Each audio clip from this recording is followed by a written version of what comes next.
We are Steve and Jill. Together, we've been buying and reselling land since the 90s. Our data-centric approach leaves our buyers asking, how can you sell it so cheap? Here on the Land Academy Show, We answer that and more. Steve and Jill here. hello. Welcome to the Land Academy Show, entertaining land investment advice. I'm Steve and Jack Butella. And I'm Jill DeWitt, broadcasting from the Valley of Fishing. I should say, well, not the fishing, from the land of fishing. Well, look behind me. There's so much fishing going on here, and I never knew what smelt was. Isn't that funny? Oh, Until yeah. come here, I didn't. Yeah, I'm like, I thought smelt was, well, something smelt. I didn't know that was a fish. I don't think that's how you use the I word. know that's not okay. how. No, yeah. Like, what the heck is smelt? How do you eat that? I'm like, oh, it's a fish. So anyway, yeah. And you're loving it. I'm been loving fishing since I got here. Yeah. You know, this is Silver Lake right behind us in northern Michigan, just outside of Traverse City. And we are in our RV in arguably one of the best spots in this RV park that we're in. And I've many times just walked out there and through the line. And, you know, I went to the simple store, got a, you know, old Shakespeare, not old, but a new Shakespeare rod. Whole thing cost $25, $30. Got some pretty good lures, and I've been pulling fish out ever since, to the point where I was about to start cleaning them and eating them, and I'm like, why? This is just too much more. This is more fun. When I can go somewhere else and they'll serve it up for me all beautifully, and Yeah. I love I'm probably gonna have whitefish tacos again for dinner tonight because I love them. Totally. I'll right there with you. Yep. I plan on eating whitefish till it's like, you know. So I'm sick of it. Till we leave, Yeah, and then exactly. it'll work out perfect. Then we're gonna eat it until we can't get it anymore, and then it's gonna be fine. Cool. Today, Jill and I talk about the difference between county, unincorporated land, and township land. Everywhere we go, Jill and I, especially here because my sister's a very successful, almost local celebrity-like real estate agent. So we find property that's for sale, whether it's a sign on the road, maybe it's on the MLS, we go look at it, we start asking questions. Sometimes she can answer them, sometimes she can't. And this is a result of one of those conversations, and I'll talk all about it. Before we get into it, though, let's take a question posted by one of our members on the landinvestors.com online community. It's free. Last year, a ton of Land Academy members came to Jill and I needing extra help to getting their blind offer campaigns underway. Hey, sometimes it's complicated. It is for most people. It's complicated if you're brand new. And so we created a product called Concierge Data, where we take instruction for you about where you want to send out offers. We put together the entire mailer, get the retail pricing component complete for you, and then we ask you at the very end to price it. It's a very popular service that we created, and it's helping a lot of people who I think otherwise would not have gotten their mail campaign off the ground, and we got it and get their career started. Yep. So check it out at Offers to Owners and just type in Concierge Data. Yep. I just was reading this question ahead a little bit. It's good. Eric wrote, so I signed up yesterday and I just binge watched, oh my goodness, Land Academy 3.0 and 2.0. This might seem like a dumb question, but how important is naming and niching your land business? I'm in Charleston and I want to niche in the surrounding counties and all along the coast. So I'm considering calling my business Low Country Land Buyers. Is this a good idea? I'm also a disabled veteran, so I'm kicking around something more patriotic like America First Acquisitions or something like that. I know getting the mail out and doing deals is more important, but I want to get off on the right foot. Thanks for any feedback you can give this newbie. Well, I have a lot to say about this, and I'm confident Jill's not going to agree with most of it. Go. Try me. And a lot of people had a lot to say about this in Discord. And thank you, Eric, for signing up, and thank you for taking this Glad you're seriously here. and watching the episode, watching the programs. Yeah. And then obviously naming stuff. I think most of the people said, don't worry about it. Do get a couple of deals done, slap up a website, make sure it's for you. And that's a lot of people said this. And seasoned Land, I was actually surprised. Seasoned Land Academy members were in here giving that advice. That's not what I think. Okay. Get a .com. That's 2 syllables, like land stay or land tank or something like that. if possible. It's getting harder and harder and harder to do that. And then make sure that whatever you choose to name your company, that's what it is. So there's no question that about what it is. How about Land Vet? How about Land Academy? I mean, we know what that is. Right. Land Vet is taken because I own it. Oh, really? Seriously? Yeah. I own a bunch of What are you gonna do with them? like that? I don't know. Just like the fish. I don't know. Great.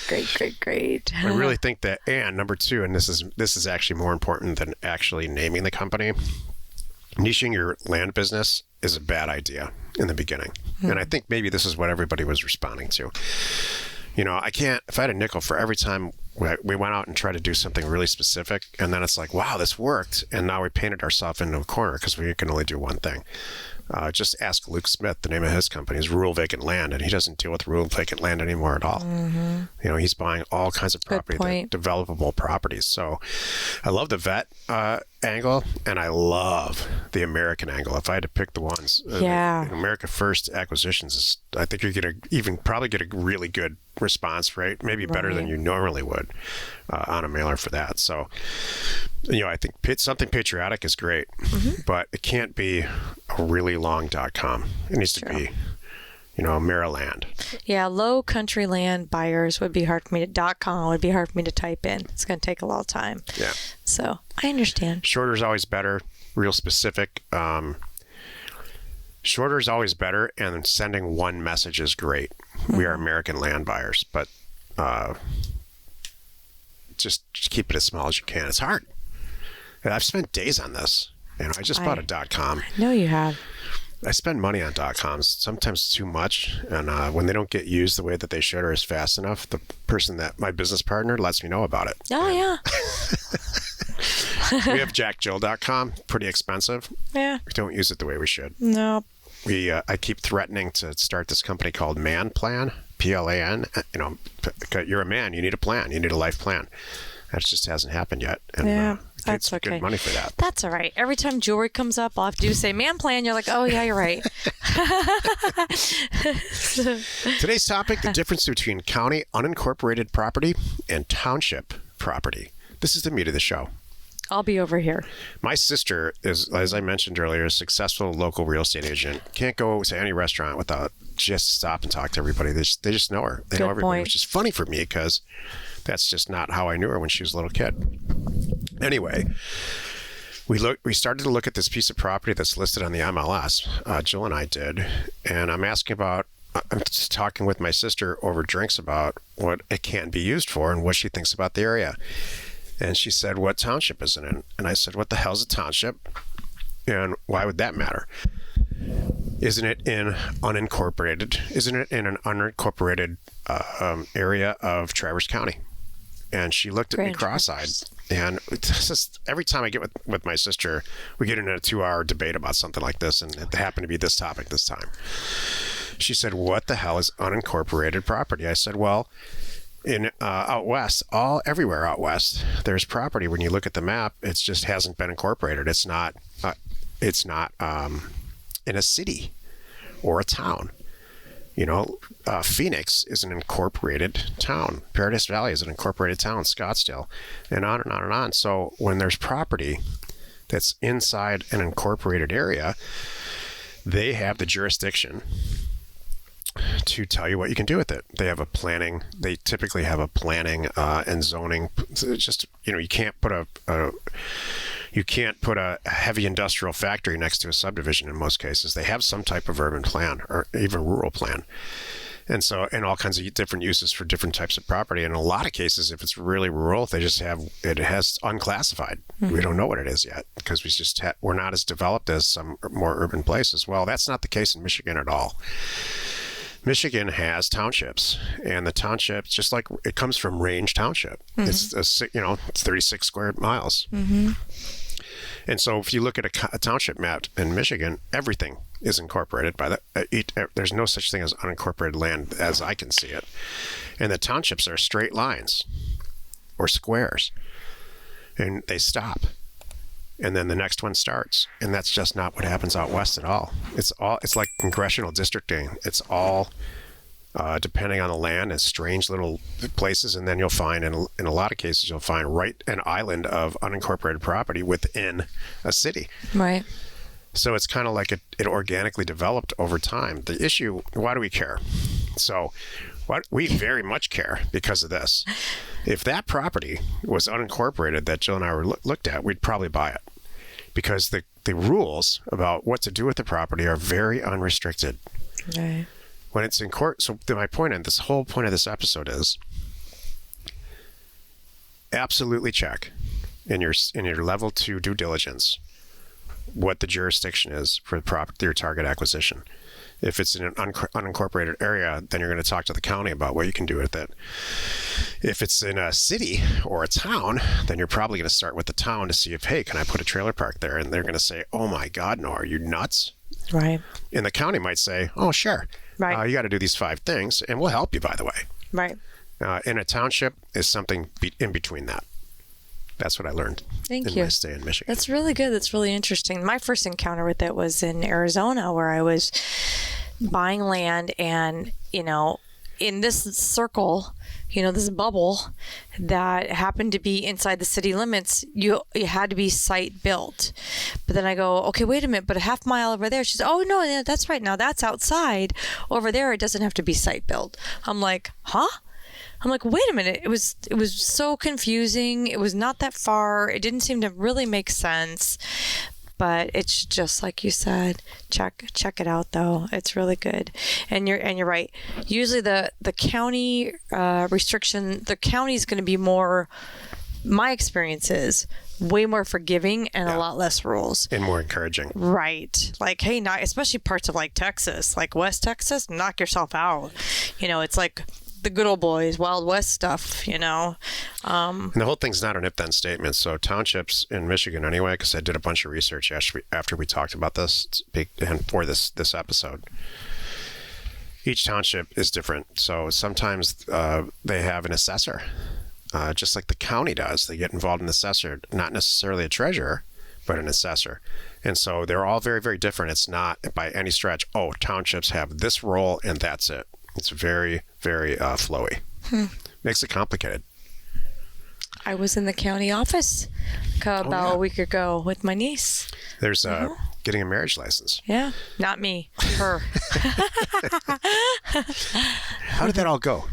Was the county, Oh my gosh, there was no line. It was a dream. Everybody was so darn nice. I have pictures of it. It said the assessor deeds go down that way, all the different, the GIS area. And then of course, where we went to get the marriage license, it was really easy.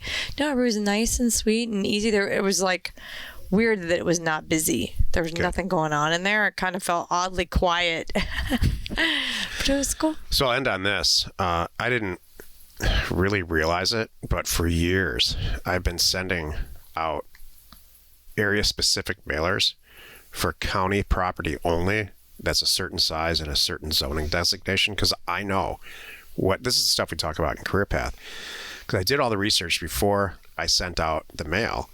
I don't want in-town property, because what we're going to do with it is put mobile homes on it, or we're going to sell it to somebody who's going to put mobile homes on it. So there's all different kinds of rules, and you got to stay out of town to do that. And so if I were in a place like Michigan or on the East Coast, I would take this a step further, find out which townships allow it, which ones don't. Jill would probably establish a relationship with somebody or 2 or 3 adjacent townships and really make this work for ourselves. So please check jurisdiction.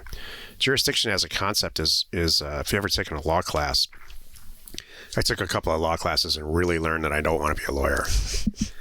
But I did learn some stuff. And jurisdiction is really, really important. There's a woman NBA player in federal prison right now for marijuana possession, where if she did that in California, they'd slap her on the back and say, congratulations. So she's just in the wrong jurisdiction. So where you do stuff really, really matters. Happy you could join us today. 5 days a week, you can find us here on the Land Academy Show. Tomorrow's Jack Thursday, as if today wasn't Jack Wednesday. I'm going to talk about, hey, it's fourth quarter. It's the fourth quarter. We're in October now, and it's time to make some money decisions before you get to the end of the year and file your tax return. You are not alone. in your real estate ambition? Sorry, I was going to add it's because it's Wednesday. Like my little Whiskey Wednesday I got. It's like Taco Tuesday, but for badasses. Is that what you are, Jill? You are That's a badass. me. Here's Oh my God, Whiskey it's whiskey. Wednesday. Oh, no, today's Thursday. No, it's Wednesday. Oh, it is Wednesday. It is Wednesday. It's Whiskey Wednesday. It's Whiskey Wednesday, and right now it's Cherry Whiskey Wednesday. How much is left in that bottle there? I don't know. And why did you buy such a small bottle? I don't know. You know what? I'm just going to have to get more. All right. We are Jack and Jill. Are we thanking for tuning in? I thought we already did. Oh, I guess we didn't. Thank you for tuning in. Hey, by the way, we would love to connect with you. It's not going to happen tomorrow, but soon. The first and third Thursday of every month, we are on Clubhouse. So... It is this week because next, isn't it? Nope. Oh, sorry. Yeah, it's fine. Don't listen to me. Yeah, exactly. Don't worry. First and third Thursday Okay. of the month. Check it out. Just get on Clubhouse, go find the Land Investing Club, follow that, follow us, and you can see the schedule there, and then you won't get goofed up. We're Jack and Jill. Information And inspiration to buy undervalued property. We hope you found our content valuable and we appreciate your support. If you have not already, please check out our channel and hit the subscribe button. And your comments and suggestions help us to create the content you're here for. Hitting the like button helps to support our channel's algorithm and gauge your interest for future shows.